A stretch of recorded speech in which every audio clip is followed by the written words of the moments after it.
Premier point, les institutions européennes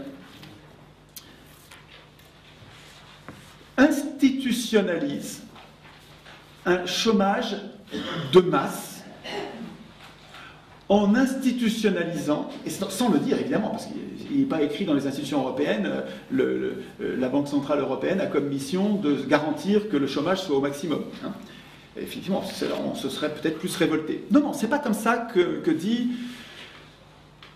disent les constituants européens. Ils disent, la Banque Centrale Européenne, sera totalement indépendante des gens que vous allez élire. Vous pouvez voter à gauche, à l'extrême gauche, à l'extrême droite, vous pouvez voter au centre, vous pouvez voter absolument ce que vous voulez. Ça ne changera rien. La Banque centrale a le droit de ne même pas recevoir vos députés européens. Elle a le droit de les laisser en dehors. Je ne veux pas que vous veniez me voir. La Banque centrale est totalement indépendante de ceux que vous avez élus. Et deux, elle a une mission unique qui est de lutter contre l'inflation. Une lutte exclusive, prioritaire et dingue contre l'inflation. C'est dingue aujourd'hui de se battre aujourd'hui contre l'inflation alors qu'on a un chômage de masse et qu'il n'y a pas d'inflation. C'est criminel. Ils le savent très bien.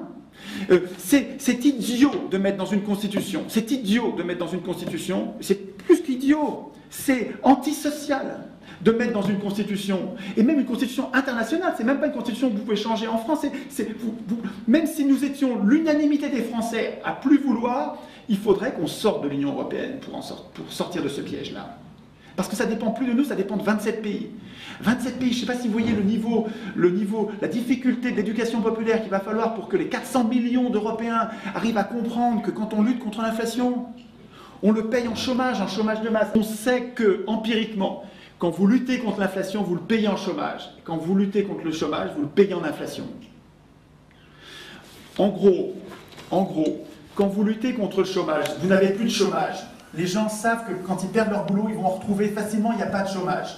Ils vont être revendicatifs. Ils vont demander de meilleurs salaires. Parce qu'ils savent que si on ne leur donne pas un bon salaire, eh bien, ils vont sortir, ils vont trouver un autre boulot. C'est affreux. On fixait la barre à 9 pour la France, 9-10% de chômage pour qu'on ne réclame pas des hauts salaires. Au Japon, ils sont plus dociles, il n'y a pas besoin de leur mettre le NERU, ça s'appelle NAIRU. C'est un taux de chômage minimum pour que les gens ne vous embêtent pas à demander des trop gros salaires. Au Japon, ils sont tellement disciplinés que 1% suffit. Je ne sais pas si vous vous rendez compte du niveau de cynisme de ceux qui nous gouvernent et de nos économistes, entre guillemets. Le NERU, c'est officiel, je ne vous parle pas, ce n'est pas des théories complotistes, c'est une doctrine. Il y a un niveau de chômage qui est calculé pour qu'il n'y ait pas d'inflation. Ces gens-là ne cherchent pas à réduire le chômage, ils cherchent à réduire l'inflation. Ah ouais. D'ailleurs, ils l'institutionnalisent. Ils l'écrivent dans la Constitution. Ils écrivent la Banque centrale sera indépendante, donc vous pouvez voter ce que vous voulez. Ça ne changera plus rien à cette politique. Et sa mission, c'est uniquement de lutter contre l'inflation, ce qui va se payer en chômage. Je récapitule. Ce premier point, c'est les institutions européennes nous condamnent durablement, sciemment, volontairement, à un chômage de masse. Mais rien que ce point-là, ça suffit à dire, mais on se barre, on s'en va. Qui a écrit ce texte-là? Pour qui on a écrit ce texte-là?